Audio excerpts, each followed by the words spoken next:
सरफरोशी की तमन्ना अब हमारे दिल में है, देखना है जोर कितना बाजुए कातिल में है।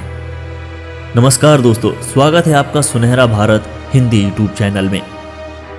भगत सिंह, सुखदेव और राजगुरु ये नाम भारतीय इतिहास के सबसे बड़े योद्धा और शहीदों में शुमार है। योद्धा क्यों? दोस्तों, भारत के लिए लड़ने वाला हर वीर योद्धा ही कहलाएगा। भगत सिंह ने देश की आज़ादी के लिए साहस के साथ शक्तिशाली ब्रिटिश सरकार का मुकाबला किया था। अपनी इसी छवि के कारण आज वो भारत के युवाओं के लिए आदर्श हैं। उन्हें जिंदगी में और लंबा जीना था, लेकिन किस्मत को कुछ और ही मंजूर था।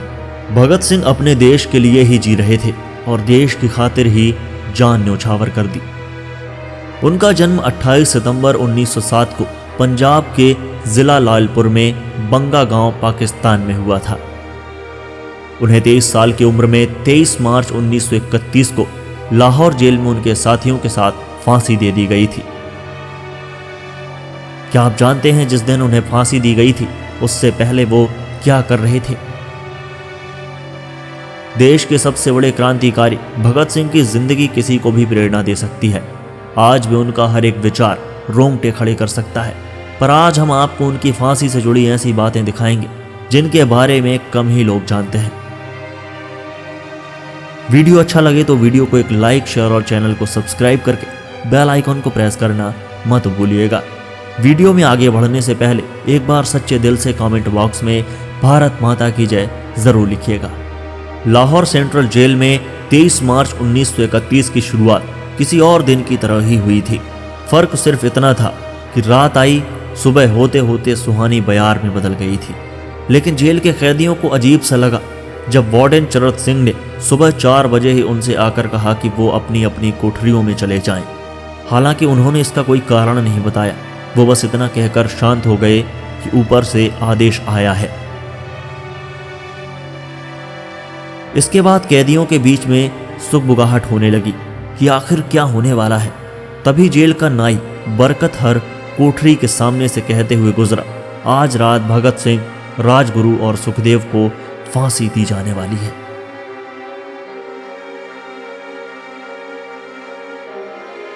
जेल के कैदियों ने बरकत से गुहार लगाई कि वो फांसी के बाद भगत सिंह की कोई भी चीज उनके लिए ला दे, ताकि वो अपने आने वाली पीढ़ी को बता सकें कि कभी वो भगत सिंह के साथ जेल में बंद थे। बरकत भगत सिंह की कोठरी में गया और वहां से उनका पेन और कंघी ले आया।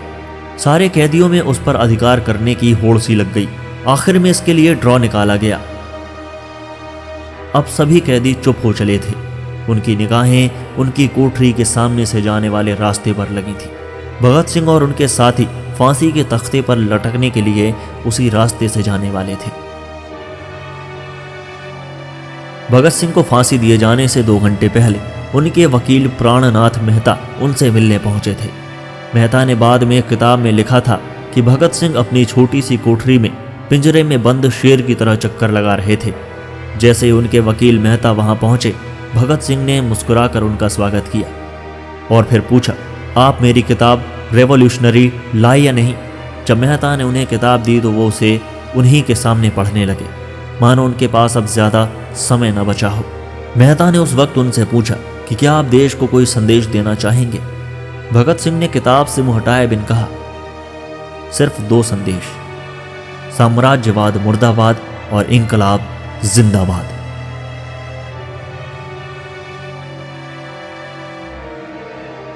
मेहता के जाने से थोड़ी देर बाद जेल के अधिकारियों ने तीनों क्रांतिकारियों को बता दिया कि उनको वक्त से 12 घंटे पहले ही फांसी दी जा रही है। अगले दिन सुबह 6 बजे की बजाय उन्हें उसी शाम 7 बजे फांसी पर चढ़ा दिया जाएगा। भगत सिंह मेहता द्वारा दी गई किताब के कुछ पन्ने ही पढ़ पाए थे।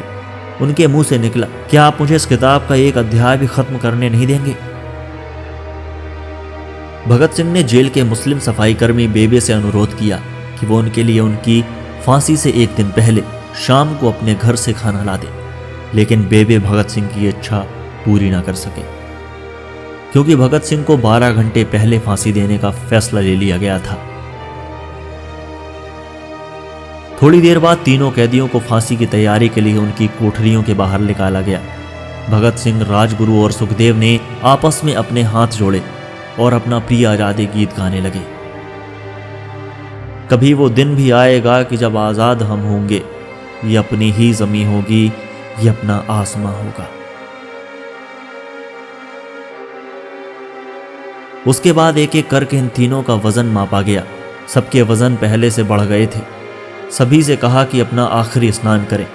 फिर उनको काले कपड़े पहनाए गए, लेकिन उनके चेहरे खुले रहने दिए गए।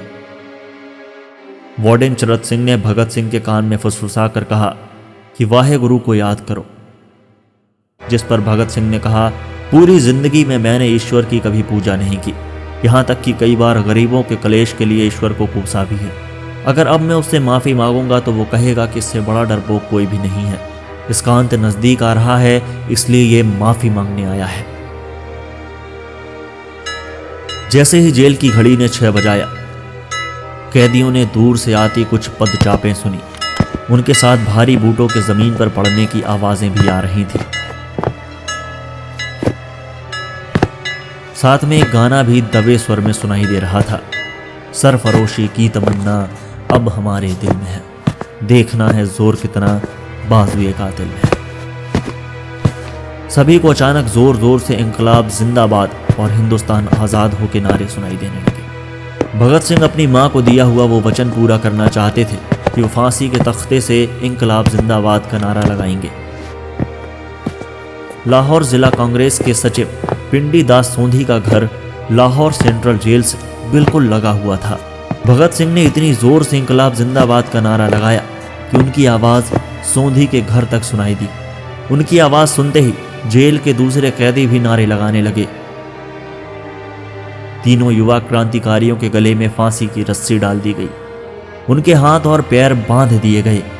जल्लाद ने एक एक कर रस्सी खींची और उनके पैरों के नीचे तख्तों को पैर मारकर हटा दिया।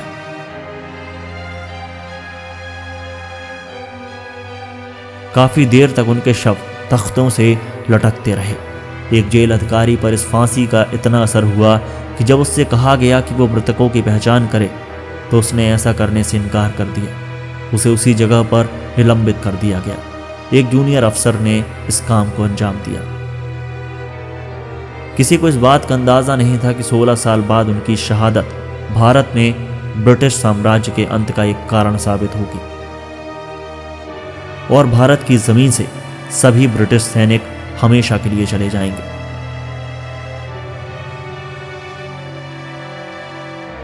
दोस्तों, आप क्या कहते हैं इस न्यूज़ के बारे में?